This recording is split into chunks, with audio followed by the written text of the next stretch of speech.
जय श्री कृष्ण। प्रिय दर्शकों, आज के वीडियो में हम जानेंगे कि इस दुनिया में भगवान श्री कृष्ण की दृष्टि से सबसे बड़ा पुण्य क्या है, सबसे बड़ा पाप क्या है, सबसे बड़ा तीर्थ किसे माना गया है और कर्म का फल कब मिलता है।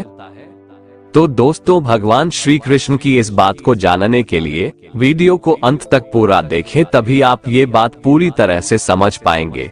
तो मित्रों, चलिए वीडियो शुरू करते हैं। दोस्तों, हम भगवान के बारे में केवल तब सोचते हैं जब उनसे कुछ चाहते हैं। जब तक हम मुश्किल में ना हो तब तक हम भगवान को याद तक नहीं करते। जब हमें कोई बीमारी हो जाती है या हम किसी दुर्घटना का सामना करते हैं तब भगवान को मदद के लिए पुकारते हैं। जब आर्थिक तंगी हो या नौकरी छूट जाए तब हम भगवान के आगे प्रार्थना की बौछार कर देते हैं। ज्यादातर इस प्रकार के परिस्थितियों में ही हम भगवान को याद करते हैं। प्रार्थना करते समय हम भगवान के साथ सौदेबाजी भी करते हैं कि हे भगवान, अगर आप मेरी मनोकामना पूरी करेंगे तो मैं आपके लिए ये करूंगा, आप मुझे वो दे दो तो मैं आपके लिए ऐसा करूंगा। क्या परमात्मा को वास्तव में हमसे कुछ चाहिए? भगवान से अपनी प्रार्थनाओं को पूरा करवाने के लिए हम उनसे सौदेबाजी ना करें, क्योंकि भगवान हमसे इस भौतिक दुनिया का कुछ नहीं चाहते। भगवान हमसे केवल प्रेम चाहते हैं। वे चाहते हैं कि हम उनसे प्रेम करें। हमारे अंदर उन्हें जानने और पाने की तड़प और कशिश उत्पन्न हो। इसलिए सबसे पहले हमें अपने अंदर भगवान को पाने के लिए सच्ची लगन और तड़प जगानी है। अगर हम इसे अपने जीवन में धारण कर ले तो हम भगवान की खुशी को ग्रहण कर पाएंगे। भगवान को प्रसन्न करने का यही सर्वश्रेष्ठ तरीका है।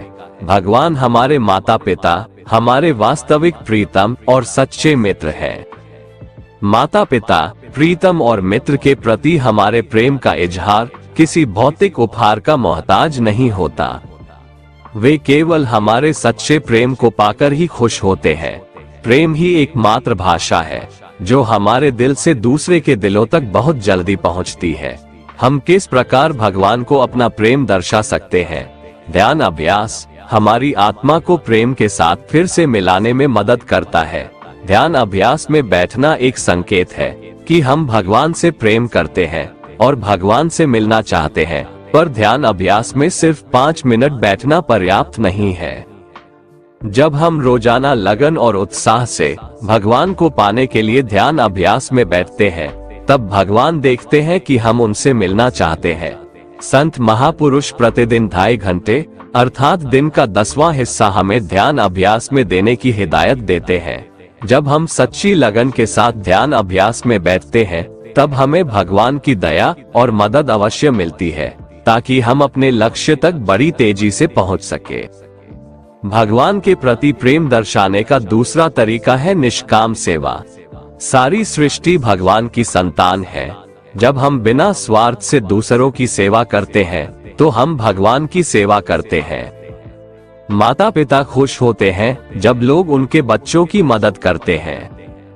इसी प्रकार जब हम किसी भी प्रकार से भगवान के बच्चों की मदद करते हैं तो भगवान प्रसन्न होते हैं। एक सबसे बड़ी चीज जो मनुष्य कर सकता है वह दूसरों की सेवा करना है, क्योंकि भगवान हमसे यही चाहते हैं। अगर हम अपने जीवन में इन गुणों को धारण करेंगे तो हम देखेंगे कि ऐसा करने से न सिर्फ हमारे जीवन में खुशियां आएंगी, बल्कि इससे औरों का जीवन भी सुख और शांति से भरपूर होगा। और सबसे ज्यादा खुशी हमें इस बात की होगी कि हम वह कर रहे हैं जो भगवान हमसे चाहते हैं। दोस्तों, अगर इस दुनिया में सबसे बड़े तीर्थ की बात करें तो गौ माता के चरणों में और माँ बाप के चरणों में सारे तीर्थ है और वही सबसे बड़े हैं। भारत में गाय को माँ कहा जाता है और उसकी पूजा की जाती है। पहली रोटी गौ माता को खिलाई जाती है। यहाँ तक कि हिंदू पुराणों में धर्म को भी गौ रूप में दर्शाया गया है। भगवान श्री कृष्ण ने तो खुद गाय की सेवा की और उनका निवास भी गोलोक में ही माना जाता है। हर मनोकामना को पूरी करने वाली कामधेनु भी गाय ही है।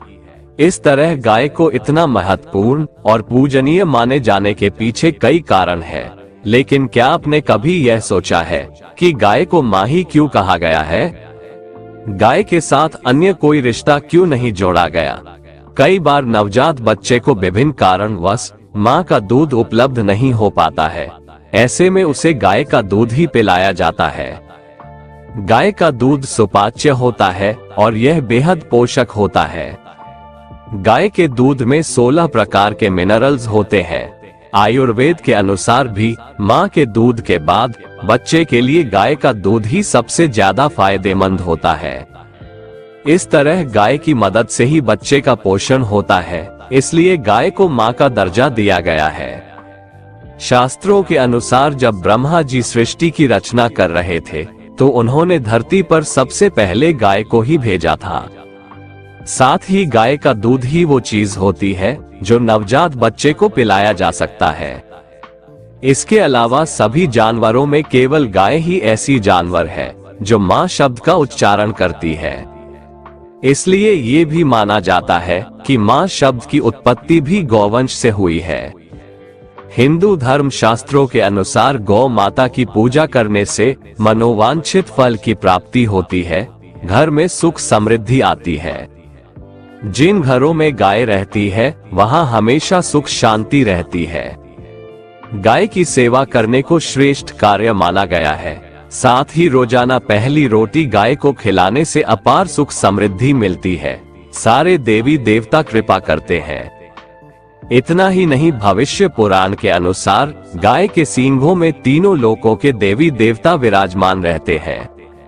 गाय के गोबर में लक्ष्मी, गौमूत्र में भवानी, चरणों के अग्रभाग में आकाशचारी देवता प्रतिष्ठित है। कहते हैं कि जो मनुष्य सुबह स्नान करके गौ स्पर्श करता है वह पापों से मुक्त हो जाता है। संसार के सबसे प्राचीन ग्रंथ वेद है और वेदों में भी गाय की महत्ता और उसके अंग प्रत्यंग में दिव्य शक्तियां होने का वर्णन मिलता है। मान्यता है कि गौ के पैरों में लगी हुई मिट्टी का तिलक करने से तीर्थ स्नान का पुण्य मिलता है। यानी सनातन धर्म में गौ को दूध देने वाला एक निरा पशु न मानकर सदा से ही उसे देवताओं की प्रतिनिधि माना गया है। मित्रों, एक बार की बात है, एक राजा था जिसका नाम दिलीप था। राजा दिलीप का कोई पुत्र नहीं था, इसलिए वो अपने गुरु वशिष्ठ के पास गए। गुरु ने कहा कि तुमसे एक अपराध हुआ है, इसलिए तुम्हें पुत्र नहीं हो पा रहा है। तुम्हारा अपराध है कि तुम एक बार देवता की युद्ध में मदद करके वापस लौट रहे थे। रास्ते में देवताओं को भी भोग और मोक्ष देने वाली कामधेनु एक विशाल वट वृक्ष के नीचे आराम कर रही थी और अन्य गौ माताएं चारा चर रही थी। बस तुमने अपना विमान रोककर नीचे उतरकर कामधेनु माता एवं गौ माताओं को प्रणाम नहीं किया, अनजाने में मार दिया। जबकि रास्ते में कहीं भी गौवंश दिखे उनको राह देते हुए दाएं होकर प्रणाम करना चाहिए। ये बात तुम्हें भी गुरुजनों ने पूर्व में बताई थी। यहाँ गौ अपराध और गुरु आज्ञा का उल्लंघन हुआ, इसीलिए तुम्हारे यहाँ पुत्र की प्राप्ति नहीं हो सकती। जरा सोचो, हम तो कभी प्रणाम नहीं करते, क्या हमारे पुत्र होंगे? आजकल पुत्र कहाँ पैदा हो रहे हैं, आजकल लड़के पैदा हो रहे हैं। महाराजा दिलीप गुरुजी के पास जाकर रोने लगे। बोले, गुरुजी कोई तो उपाय होगा। गुरुजी ने कहा, जा यह नंदिनी गौ माता को ले जा और इस नंदिनी गौ माता के संतुष्ट होते ही पुत्र रत्न की प्राप्ति हो सकती है। नंदिनी गौ माता ही कामधेनु गाय की पुत्री थी। अब तुम्हें पुत्र केवल गौ माता ही दे सकती है। राजा दिलीप ने नंदिनी गौ माता की बहुत सेवा की। जब गौ माता खाती थी तभी वह खाता था। एक दिन गौ माता ने दिलीप राजा की परीक्षा लेनी चाही। जैसे ही प्रकृति का सौंदर्य निहारते राजा दिलीप की दृष्टि नंदिनी गौ माता पर पड़ी। नंदिनी गौ माता गुफा में चली गई। उस गुफा में एक शेर था। शेर ने गौ माता को पकड़ लिया और गौ माता करुण पुकार कर डकारने लगी और राजा दिलीप से मदद की गुहार करने लगी। याद रहे, राजा दिलीप गुरु कृपा से चर अचर सभी प्राणियों की भाषा समझ लेते थे। दिलीप राजा ने शेर के ऊपर जैसे ही धनुष बाण संधान किया, उनका हाथ जाम हो गया। वे निशक्त से हो गए, क्योंकि यह सब खेल नंदिनी गाय का था। गाय का एक रूप भगवती दुर्गा भी है। वही देव, दानव, यक्ष, किन्नर और मानवों को शक्ति प्रदान करती है। यहाँ तक कि भगवान शिव की पराशक्ति भी गौ माता ही है। जब राजा दिलीप का हाथ जकड़ गया, तब वो चिल्लाए कि मेरी गौ माता को छोड़ दो और बदले में मुझे ही खा लो, मुझे कोई दुख नहीं होगा। मगर हे सिंहराज, अगर आपने इस गौ माता को आघात पहुंचाया तो मैं जीते जी मर जाऊंगा। शेर ने कहा, अरे तू तो एक राजा है, मुझे इस गाय को खाने दे और बदले में ऐसे 1000 गाय खरीद लेना। तो राजा ने कहा कि नहीं, बस आप मेरी इस गौ माता को छोड़ दो। राजा के आग्रह करने पर शेर ने उस नंदिनी गौ माता को छोड़ दिया। गौ माता तो केवल राजा दिलीप की परीक्षा ले रही थी। गौ माता ने प्रसन्न होकर कहा कि मैं तुम्हारी सेवा भक्ति से प्रसन्न हूँ, मांगो क्या मांगते हो। बदले में राजा दिलीप को पुत्र रत्न की प्राप्ति हुई। दोस्तों, अगर आपको भगवान श्री कृष्ण की ये बातें पसंद आ रही है तो कमेंट में जय श्री कृष्ण जरूर लिखें। मित्रों, हम लोग को संसार में लाने वाले माता पिता ही है। आजकल ये सुनने में आ रहा है कि माँ बाप जब बूढ़े हो जाते हैं तो उनकी औलाद उन्हें घर से निकाल देती है। बेचारे बूढ़े माँ बाप कहाँ जाएं? वे कुछ कह नहीं पाते, क्योंकि वो अपनी औलाद को दुखी नहीं देख सकते और चुपचाप घर छोड़कर चले जाते हैं। शास्त्रों में कहा गया है कि माँ बाप की सेवा ही सबसे बड़ा तीर्थ है। अगर घर में बीमार माँ बाप की सेवा कर ली तो अन्य कोई तीर्थ करने की जरूरत ही नहीं है। मित्रों, अब बात करते हैं कि भगवान श्री कृष्ण की दृष्टि में सबसे बड़ा पाप और पुण्य क्या है। गीता में पाप और पुण्य की परिभाषा क्या की गई है और कौन से अध्याय में की गई है, ये स्पष्टतः कह पाना मुश्किल है। परंतु गीता सार के अध्ययन से यह मालूम पड़ता है कि व्यभिचार, चोरी, नशा, हिंसा एवं झूठ महापाप की श्रेणी में आते हैं। जिस कर्म का फल कोई छोटा या बड़ा सांसारिक सुख होता है उसे पुण्य कहते हैं, और इसी प्रकार जिस कर्म का फल कोई छोटा या बड़ा सांसारिक दुख होता है वो पाप कहलाता है। हर कर्म के फल तुरंत नहीं मिल जाते, इसलिए ये कह पाना मुश्किल है कि कोई कर्म विशेष सही मायनों में पुण्य है या पाप है।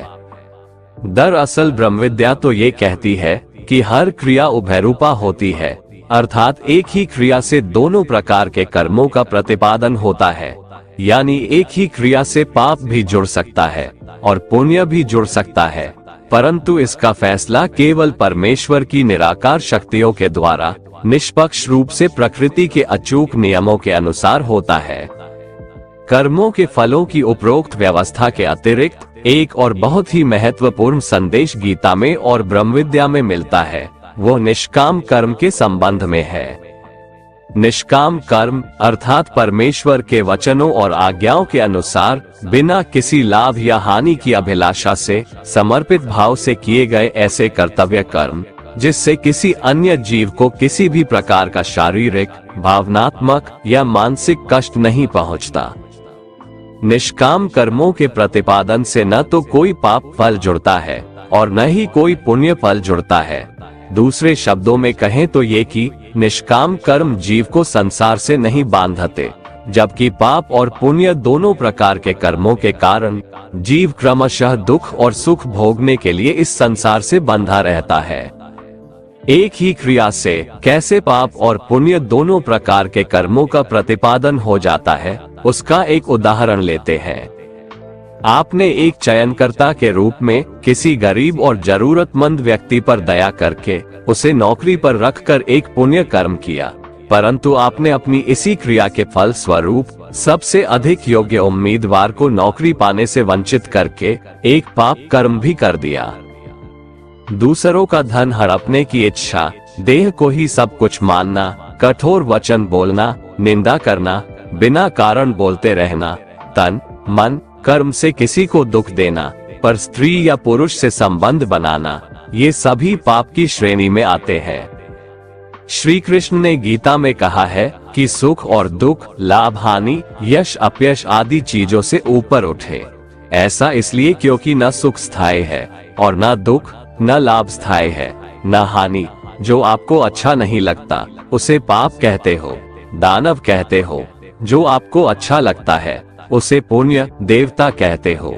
एक व्यक्ति आज आपके लिए प्रिय है तो उसका सब कुछ आपको अच्छा लगता है, और अगर वह आपकी बात नहीं मानता है तो आपको बुरा लगता है। आपका बेटा, पत्नी या जो कोई भी आपके अनुकूल चलता है तो कहते हो कि वह बड़ा आज्ञाकारी है, लेकिन ज्यों ही वह कभी आपका विरोध करता है तो आग उगलने लगते हो।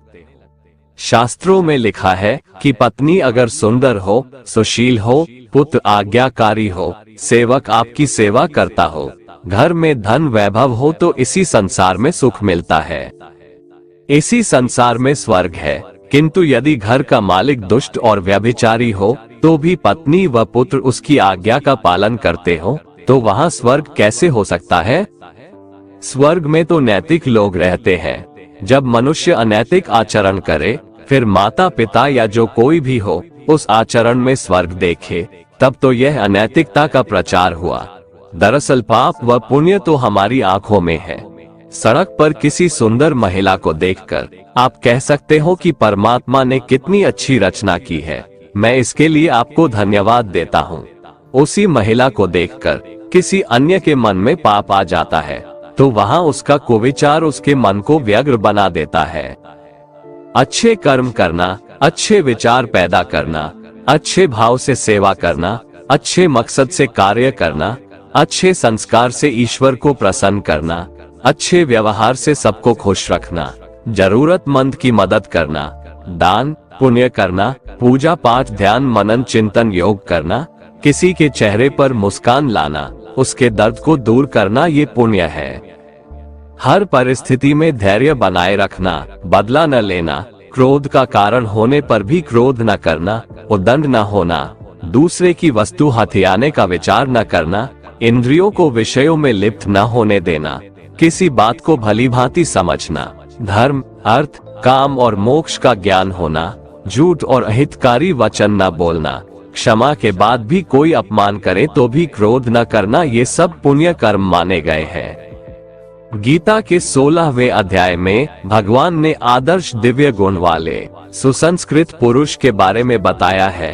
उसका अंतःकरण शुद्ध होता है, ज्ञानी व योगी होता है, दान करता है, इंद्रियों का संयम करता है, स्वाध्याय करता है, तपस्या, सरलता, अहिंसा, सत्यता, क्रोध मुक्त, सर्व के प्रति दया एवं करुणा, लोभ मुक्त, मृदुता और विनयशीलता, तेज, क्षमा, धैर्य, पवित्रता को धारण करने वाले, ईर्ष्या सम्मान की अभिलाषा से मुक्त, इंद्रियों को संयम में रखकर, लोक कल्याण अर्थ फल की इच्छा से मुक्त, प्रभु की याद में और प्रभु को समर्पित कर किए गए कर्म को पुण्य कहते हैं।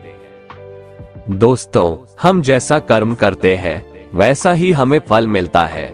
अगर हमने अच्छे कर्म किए होते हैं तो उसका हमें अच्छा फल मिलता है, और बुरे कर्म किए होते हैं तो हमें उसका फल बुरा मिलता है। अगर हमारे साथ कुछ बुरा होता था तो पहले लोग ऐसा बोलते थे कि जरूर उसने पिछले जन्म में कुछ बुरा किया होगा, इसलिए इसके साथ ऐसा इस जन्म में हुआ। लेकिन अगर हम बात आज के जमाने की करें तो हमें अपने कर्म का हिसाब भी इसी जमाने में चुकाना पड़ता है।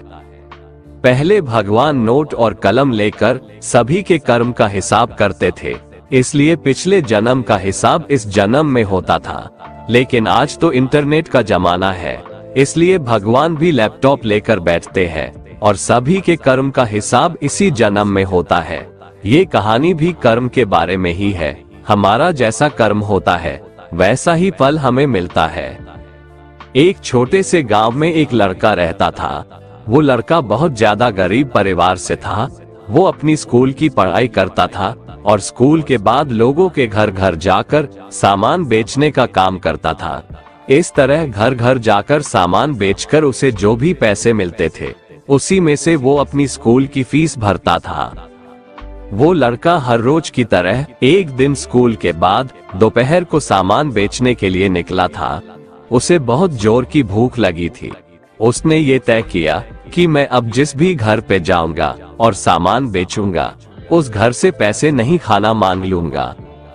वो एक घर के पास जाता है और बाहर से दरवाजा खटखटाता है। उस घर में से एक लड़की बाहर निकलती है और वो दरवाजा खोलती है। उस लड़के ने उससे पानी मांग लिया। लड़की ने देखा कि ये लड़का बहुत थका सा है। वो लड़की अंदर जाती है और सोचती है कि ये लड़का बेचारा न जाने कब से इधर उधर सामान बेचता होगा, शायद उसे भूख लगी होगी।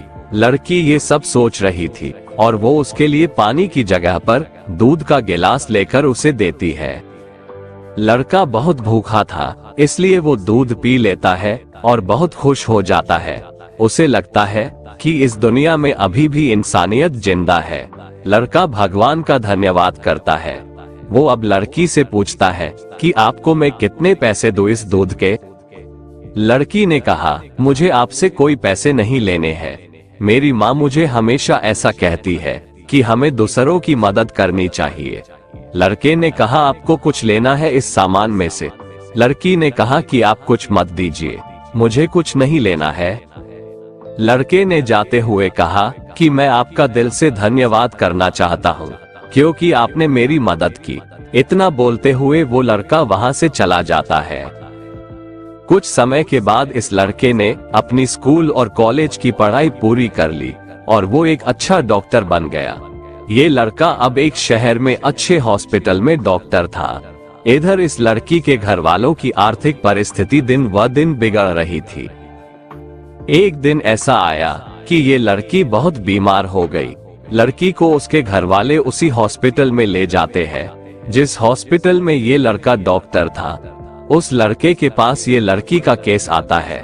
लड़का लड़की का एड्रेस देखता है तो उसे पता चलता है कि ये तो वहीं का एड्रेस है जहां पर मैं अपने स्कूल के समय सामान बेचने जाता था। लड़के को अब उस लड़की को देखकर याद आ जाता है कि ये तो वही लड़की है जिसने मुझे मदद की थी। जब मैं भूखा था तब उसने मुझे दूध पीने के लिए दिया था। लड़का उस लड़की का इलाज अच्छे से करता है और अपनी टीम को भी इसके इलाज में कोई कमी नहीं रहनी चाहिए ऐसा बोलता है। वो लड़की ठीक हो जाती है। अब बारी थी लड़की की हॉस्पिटल का बिल देने की। वो मन ही मन बोल रही थी कि पता नहीं कितना बिल होगा। वो बहुत चिंतित थी क्योंकि उसके घर वालों की आर्थिक परिस्थिति इतनी अच्छी नहीं थी कि वो लोग ये इलाज का बिल दे पाए। लड़की ने जैसे ही बिल का लिफाफा हाथ में लिया वैसे ही उसने देखा कि उसमें उसका जो भी इलाज हुआ था वो सब लिखा था और साथ में एक छोटी सी पर्ची भी थी। उस पर्ची में लिखा था कि आपने इलाज का बिल बहुत सालों पहले एक गिलास दूध से पे कर दिया है।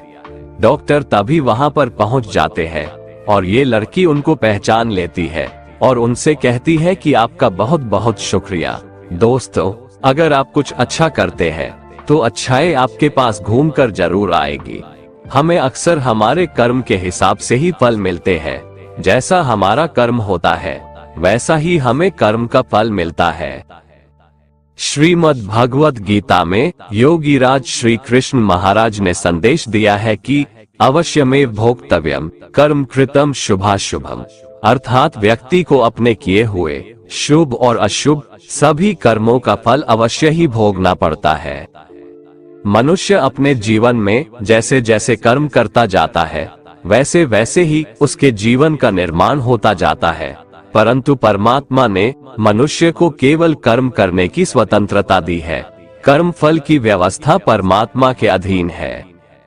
आपका जैसा कर्म होगा वैसा ही आपको फल मिलेगा, यह निश्चित है, क्योंकि परमात्मा न्यायकारी है।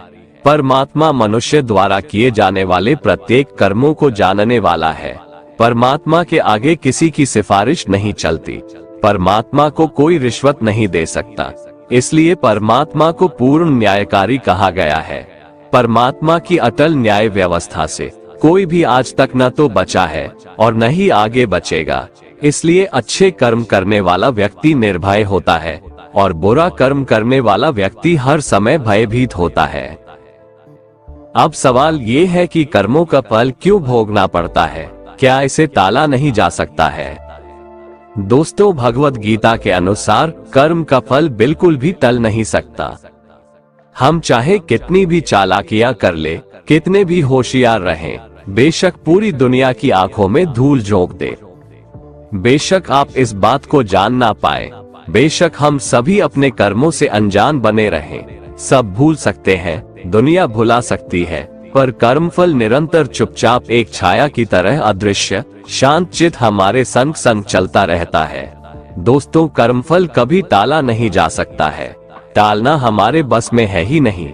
कई बार हमारे चालान होते हैं, कोई चीज चोरी होती है, दुर्घटनाएं होती रहती है, पैसा डूब जाता है। जिस तरह बुराई का फल बुरा होता है, उसी तरह अच्छाई का फल भी अच्छा होता है। ये फल हमें कभी भी, कहीं भी, किसी भी रूप में भुगतना पड़ेगा ही।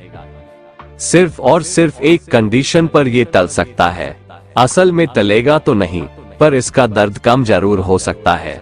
वो ये कि अगर हम अपनी गलतियों को कबूल कर ले और परमात्मा की शरण में जाएं, आत्मसमर्पण करें और अच्छे कर्म करने शुरू कर दे, तभी हम अपने गलत कर्मों से होने वाली पीड़ा से बच सकते हैं, बशर्ते ईश्वर हमें माफ कर दे। हमारे इस जन्म में किए गए प्रबल कर्म का फल हमें इसी जन्म में मिल जाता है। दोस्तों, अगर आपको हमारा ये वीडियो पसंद आया तो कमेंट में जय श्री राधे कृष्ण लिखें और ऐसे ही प्रेरणादायक वीडियो देखने के लिए हमारे चैनल को सब्सक्राइब कर लें। जय श्री राधे कृष्ण।